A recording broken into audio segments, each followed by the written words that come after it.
Welcome back to your special program, 30 Days to Improve Your Financial Life in the Midst of a Recession. I really hit the mark on the music there today. Got my man Tito going to kick us off here in just a minute. Have more energy today. It's Tuesday. It's day 9. Digging through your finances. So glad you're here. My man Tito, Theodore Patrick Dunn is here. Wearing a Lakers hat that matches the purple of the banner. Ted, you want to kick us off, bro? Welcome back to my dad's show. Have a good day. Have a good day. It's an important part right down the pipe there. Hey, everybody. Weird start today. But at least we had a Tito appearance.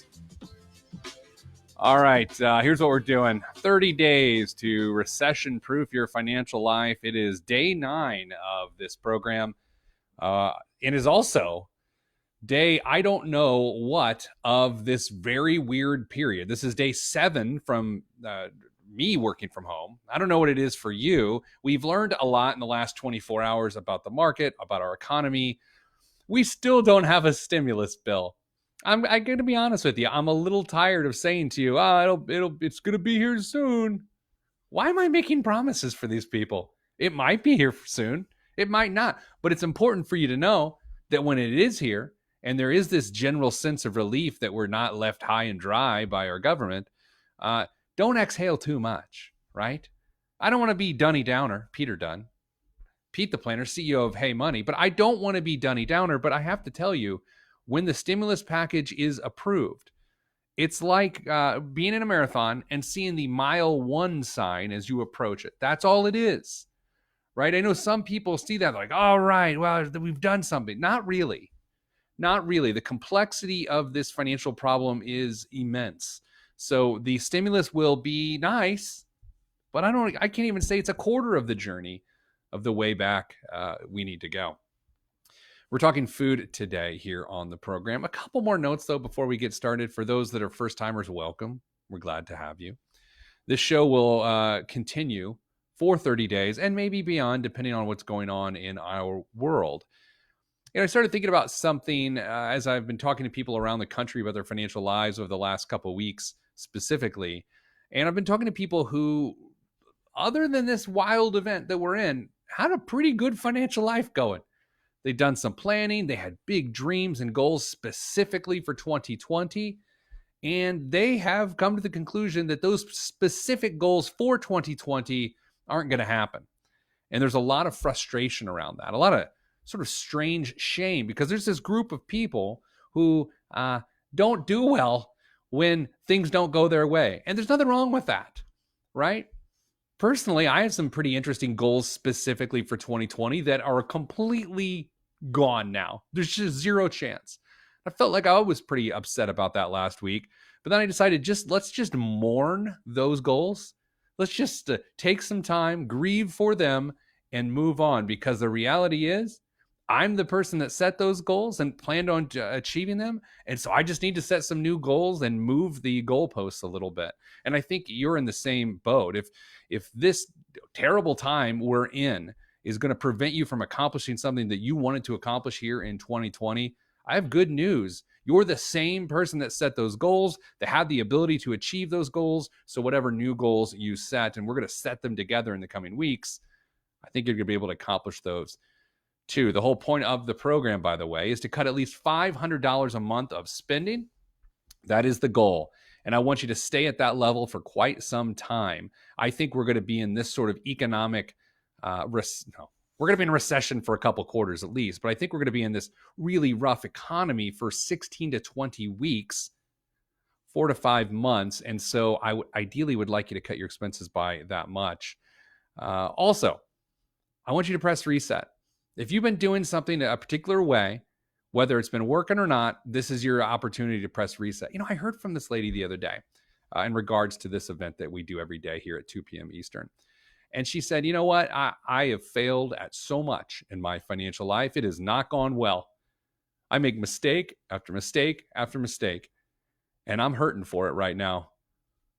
Okay, let's press reset. Press and reset's not just for the people that have done well and have to start over again. You have the opportunity. If you've never been good at this, let's just start it together. That's all we have to do. The whole point of this program is to build you up from scratch. Come to me empty. We will build you up. It's quite all right. You got to extend yourself some grace. Yes, you made some mistakes. Yes, we need to change that behavior. But yes, you can still press reset. And finally, we got to have you stop guessing. Too many people stop guessing. In normal economic times, I will tell you one of the biggest problems people have is they just guess at their financial reality. They don't know what it is to be healthy. They measure their health based on strange metrics. But as you try to recover, because this is officially a recovery effort, you got to accept that now. You got to accept that now. We are in a recovery effort, and you've got to understand where you stand with your debts, with your savings, and with your spending. If you want specific help, you can always get specific help at callheymoney.com. That is our organization of professional financial ninjas. No, I just got a bunch of really smart people that I get to work with all across the country. And they answer your phone calls, they answer your emails, and they will put together plans for you if you don't feel like you can do it yourself. We price it to $20 a month because this isn't about how much money you have. This is about how much the service costs, and it costs $20.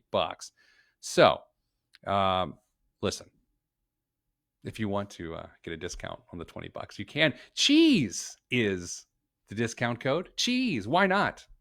Because we're all going to be eating government cheese soon. Okay, money and food. That's the topic for today. As you can tell, as a hearty Midwesterner, I like myself some food. Oh, I do. I love food. Food is one of my favorite things. I'll tell you, every night around 8 o'clock, 8 p.m., sitting down watching some Netflix after kids go to bed or get in their room and then come down 30 times and we yell at them. Every night, I sit there and I start thinking, man, I'm having a breakfast sandwich tomorrow. It's really odd. At night, I want a breakfast sandwich, but then the next morning, 10 hours later, it's breakfast time and I don't want a breakfast sandwich anymore. But I spend a tremendous amount of my time thinking about food. And I'm sure you do too. And frankly, if we're all shut in right now, there are only a couple joys you can enjoy. And one of them can be good food. But in a normal financial reality, we want you spending 12% of your income on food, 12% of your budget on food, which includes groceries and dining out. But here's the harsh reality that people don't get their head around. This is where they guess instead of they know. And here's the problem. Each of us eats 93 meals a month. 93 meals a month is how much you consume. Now you may say, oh, I don't eat breakfast. Cool. You eat 62 meals a month. I don't eat lunch either. Okay, you're an intermittent faster. You have 31 meals. We got 4 weirdos in our household, me being one of them. We eat 372 meals a month if we were all to eat breakfast, lunch, and dinner every day.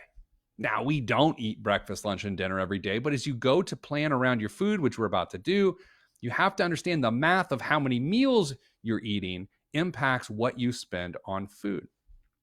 So, here's how we need to look at this. We're going to talk about what it is to have a dining out strategy, and we're going to what it is to have a dining in strategy.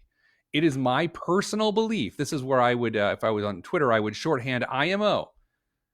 IMO, in my opinion, I think you should spend as little on food right now as humanly possible. No, you shouldn't just eat the packaged ramen for 10 cents a piece, although sometimes delicious in the right mood.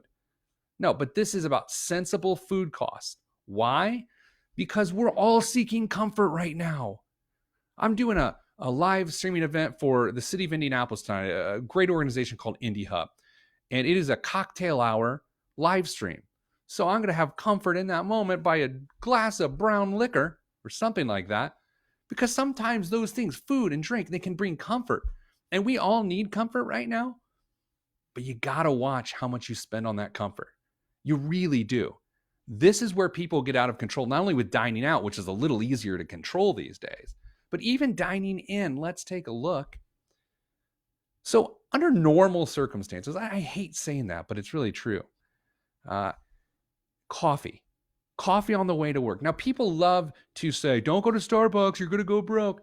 I don't necessarily believe that, because for some people, that daily cup is part of a good routine, and they make better decisions in other areas of their life. Just because someone enjoys a daily coffee doesn't make them a financial disaster. Yes, I've seen all the calculators about how a daily coffee, every day for 40 years, you could buy yourself a Cadillac, or no one cares. But I'll say during this time, not too many people are spending $2 to $4 on a cup of coffee right now. So let's say that was you, and you were spending $3 a day on average for 5 business days. That's $15 a week, or we'll call it $60 a month on a daily or afternoon coffee habit. So far, so good. If that was you, we saved you $60. You see how the math is working? How about work lunch? Man, work lunch will get you. Early on, when I was Peter Dunn, I'd yet to become Pete the Planner. I'd yet to have that strange angel come down from heaven and bestow the honor of Pete the Planner by hitting me over the head with a shovel. Anyway, I would go out to eat for lunch every single day. I gained a tremendous amount of weight and spent a tremendous amount of money. True story, and I'll likely tell you this story again next week during budget week. Well, that's fun. Boy, I just scared you off. Next week is budget week. We're breaking down every spending category. First budget that Mrs. Planner and I ever did. This was in August or September of the year 2000. We are on our 20th year of marriage, and we're going to celebrate by going probably nowhere because you can't fly. But I'm smiling, so I don't want to cry right now. Okay? Anyway, first budget meeting, August of 2000. We're going through our spending. I'm a lot of fun to be married to, by the way. We're going through our spending. We count up where we went, and she said, honey, because she still called me honey back then. I can't tell you what she calls me now. Honey, you went to Panera 26 times this month. Can you stop doing that? That's what habits will do. That's what lunch habits will do. You will look at your spending like, I went to Penn Station 14 times this month. You do these weird things, and what you don't realize is you're spending $5 to $15. There's a place I like to go to eat that has a tuna sandwich and a bottomless cup of coffee, and it's $18 for lunch. I'm admitting it. It's not my proudest moment. I've had worse moments, but that's true. It adds up. So let's say you eat out twice a week, and we'll call it $7 a pop. Why did I do that? That's not going to be a good round number. So that's $14 a week, or $56 a month. So far, we've saved you $116 between coffee and work lunch, conservatively, if that's your jam. You can't leave your house right now. You're sheltered in place. But it is good news. In the state of Indiana specifically, where I happen to be living, did you know liquor stores are considered essential businesses? Thank you, Governor Holcomb. Next up, speaking of social bevs. Hey, Pete, you want to grab a beer after work? Sure, man, let's go. And we have a beer, and then we have another beer. And before you know it, I pick up the tab, and it's $22. Is that every day? No, maybe once a month or something like that. But I'm not young and fun. As my friends will tell you, I might be funny sometimes. I'm never fun. Yeah, people don't go, I had fun with him. No one ever said that. They'll say, oh, he was funny. No one ever says I'm fun. So I don't get invited to these things. But maybe you're fun. Maybe you're a young professional. You're going out and having beverages every night. Happy hour, as the kids call it. And that gets expensive. Not only that, but how about on the weekends? I don't go to that one street in the city where everyone goes and has a good time. Why? Because I'm a parent. I'm here watching bad action movies on Netflix until my wife comes downstairs, and then we watch a rom-com. I don't go to bars and things, but other people do. And right now, they are not. Thank God. Social distancing is very important, right? Someone said they pegged me as a sausage, egg, and cheese guy. Let me tell you right now. You know what I had for lunch today? Bacon, egg, and cheese sandwich. I'll eat a breakfast sandwich any time of day, except right in the morning. Next up is dining out. Now, here's the thing about dining out. You can't dine out right now. Some states you actually can. I was looking, Florida, Georgia, and I believe Tennessee, you can still go inside of a restaurant, sit down with the germs, and enjoy a meal. I'll have the chicken parm and communicable diseases, right? It's like, no, don't do that. Get carry out or don't go at all, please. So right now you're not spending any on dining out, but it's not unusual for people to spend $50 a week on dining out, $75 a week. And at that level, you're talking $200 to $300 a month. We may have found your $500 in savings on this here very episode of whatever we're calling this show. I always go to say it and then I forget it. It's just not well branded. I came up with it on the fly. We're in the midst of a global pandemic. Don't beat me up. Then finally, carry out. Can I be transparent with you? And I don't mean that because I'm so pasty white that if my shirt was off, you could basically see through me. But now you're not hungry, right? I just suppressed your appetite by making you. Listen, here at the Planner household, we're a busy family. I think we have 12 youth sporting events a week, including practices and games. And let's just say my kids should study because anyway. So that means sometimes we get carry out. We usually get carry out on Friday night and we usually get carry out on Saturday night. So we are guaranteed 2 nights in which we get carry out. And how lazy are we, you ask? We don't even get carry out. We have someone pick up the food at the restaurant via a mobile application, arrive to our home, and then they just hand it to us. That's how busy we like to think we are. Is that ridiculous? Will people press reset on that concept in this modern era of pandemic? I don't know. But I'll say, as I've run through our expenses in the last month and tried to hammer back down on them, out of respect to you, I don't have a 30-day event where I'm telling you to cut all your spending. I'm not even looking at mine. I'm not that sort of jerk, right? We spend too much money on carry out. Very rarely do we dine out anymore because there's 2 reasons people choose to not eat at home: convenience and entertainment. I am not entertained by carry out. I'm just not. You open the lid, your fries are soggy, not entertaining. Convenient? Yes. And so as you go to examine your food habits, what you have to understand is, are you making decisions based on convenience or are you making decisions based on entertainment?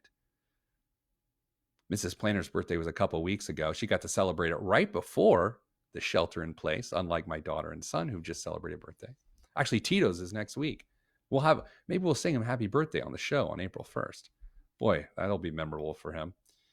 Anyway, Mrs. Planner and I went to celebrate her birthday as a form of entertainment. There was nothing convenient about that. We had to get a sitter and all that stuff. So what are you spending money on, entertainment or convenience? And if it's both, then you're about to save a lot of money as we're sheltered in place. Moving on. It's time to talk about the grocery store. I love going to the grocery store. There was this one grocery store in my area that used to play classical music, and you just walk through and you felt like you were in like a Woody Allen movie, and it was great. That was a reference for, the older folks. The younger people are like, isn't he a criminal? I don't know. Anyway, you're pushing through the car, you got the music going, and you're throwing things in your cart. You're buying all sorts of crazy shallots and crazy expensive ingredients. And before you know it, it's like $140, and you were picking up something for the night's meal. I've been guilty of that. No more is that my reality. And the reason why is because in these times, and I keep saying these times, but I'm trying, it's code for, guys, we're in trouble. I mean it. I'm not trying to scare you. I'm trying to get you to understand this in the nicest, gentlest way possible. If I started screaming, we're in deep trouble as a nation, it is still the same message. It's just a different delivery. During these times, these coming months, a woman on Twitter asked me today, I mentioned something about a coming storm, and she asked me what I meant by that. Shall we right now? Here's the deal with the coming storm. Right now is a bad time. Like right now, like in the moment, I'm stressed about the virus. You're stressed about the virus. We're stressed about the stock market. We're stressed about our personal economies. We're stressed about what is coming in the economy. We're stressed about unemployment. Okay, that's now. Fast forward 30 days from now. We don't know what we don't know, other than it is unlikely that any of these problems have been solved. Maybe the market's settled down. The economy's still a wreck. Unemployment's probably still going up. And who knows about the virus? There's the idea that it may not peak for 3 months. I don't know anything about that. I'm just saying the idea that the worst is behind us is probably not true. I think the worst is still in front of us. We're just trying to keep our heads so we can build on calm and strategy. That's what I mean by the coming storm. And by the way, let's say the virus does peak. I'm just going to pick a day, June 3rd. Why? Why not? June 3rd, it peaks. This is not based on science. The economy comes back. right? It doesn't rifle right back. Businesses got to reopen. People got to get rehired. People got to have money to get to work. The stimulus bill still isn't passed yet. And I've seen anywhere from $7,500 for a family of four to $2,900 for a family of four. Who knows what it's going to be? And unless there's another stimulus plan after that, those people that are depending on this money, they're going to run out of money. Unemployment, depending on where you work, and even if you qualify, it doesn't go that far. That's the coming storm. I mean, all we can do right now is deal with the now. And in about a week and a half on this program, we're going to transition our thinking a little bit to the future, but I need to shore up the now. And it starts with the grocery store. How's that for a segue? Okay. This is very important. You have to set a menu plan. You have to. I'm a planner. I've mentioned this. It's in my name, Pete the Planner. It's short for Pete the Menu Planner. You have to plan before you go to the grocery store. Not only do you have to know what you're eating, what recipes, and what, like Taco Tuesday, which happens to be tonight here at the Planner household, right? Wine Down Wednesdays. Now it sounds like a club I wouldn't go to, right? Anyway, you have to menu plan, then you have to take your recipes, and one of the most important things you can do is to repurpose ingredients. I cannot emphasize that enough. If you are, slow roasting a pork shoulder always sounds a little more violent than I like my food. It is what it is. I mean, it is. My daughter asked when she was young once, it's like, does the pig get hurt when they make the pork? Yes, honey. It does. They don't call me PETA the Planner, by the way. Anyway, if you roast off a pork shoulder and you have some for barbecue and then you make some for tacos later in the week, or you make Cuban sandwiches or something like that, now I'm getting hungry, you have to constantly repurpose your food. You have to look at the ingredients you're buying and make sure that they can hit various days. If you need half a lemon for one recipe, you're making some fish or something, then the next day use the lemon for something else. You can't buy single, expensive, exclusive ingredients for one dish. It doesn't make any sense whatsoever. And that is the key to menu planning, is that you have similar ingredients winding throughout the week, and somehow, some way, you make the food taste different. That's what it is to cook. You make it taste different. Finally, food costs matter a lot. And here's what I mean by that. Let's say the Planner household gets some Mexican food on a Friday night.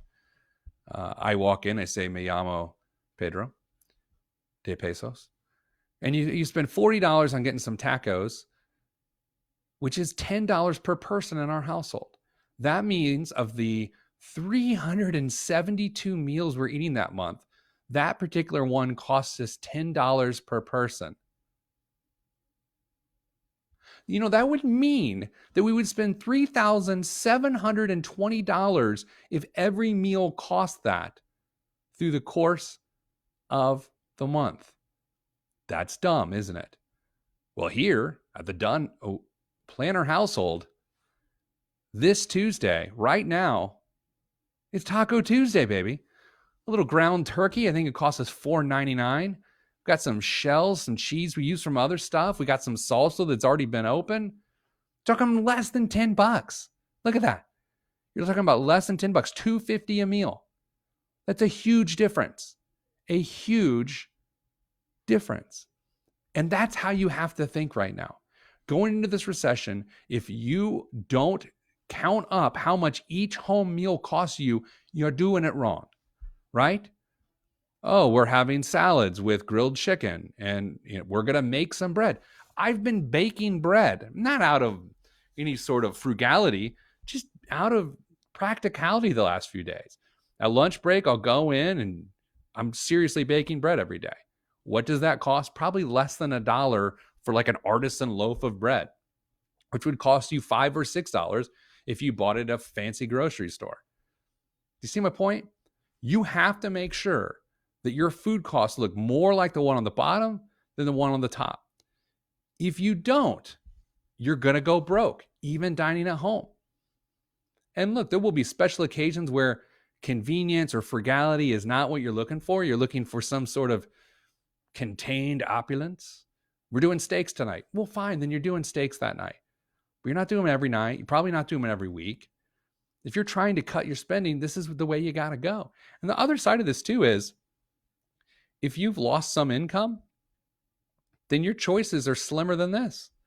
You're talking about, I'm not making light of this. I want you to know. You're talking about a loaf of bread, jar of peanut butter. It's 20 meals, 15 meals, whatever, right? 15, they're costing you cents on the dollar. I'm not trying to be funny or glib. That is true. And that's what we're up against. The challenge here is if your income and your expenses, your income has changed and your expenses do not change, that's a major problem. And you will make this worse if you don't acknowledge that. So coming up in the coming days here on whatever the heck we call this show, we're going to be talking about budgeting. Budgeting week is on the horizon. We still have savings week, which is a little weird in this environment, but we're still going to talk about it. We're going to talk employee benefits in the coming weeks. We also are talking about different types of insurances. That's, sometimes when things are already bad, you don't really think about what else could go bad in a different way. Talking about life insurance, disability insurance, car insurance. Can you imagine getting into a car accident right now? You'd exchange information with the person from your car because you don't want to get out. You want to stay a social distance, even though your car did not practice social distancing. Okay, that's it. Hey, if you want to listen to our podcast, we have a podcast that comes out on Tuesday mornings. Just go to wherever you get your podcasts, ideally not a store, online. The Pete the Planner Show is what it's called. Me and my compadre, Damien, we answer your financial questions. You can always email me, askpete@petetheplanner.com. That's askpete@petetheplanner.com. I'll do my best to answer your questions. For people who are joining us for the first time, thanks for this little 25 minutes of weirdness. Tomorrow, my daughter is going to, we've had to make a schedule because I let my son do it today to intro me, and now my daughter has to do it, and then we had to compromise, and the next day they're both going to do it. We're just doing our best. Although I dominated a fractions worksheet today for my son. So, all right, that's all I got for you. We're going to get through this. I'm not telling you the stimulus checks are on the way either because I have no idea. I'm sick of promising stuff. So anyway, stay safe, wash your hands, have a beverage, think of me.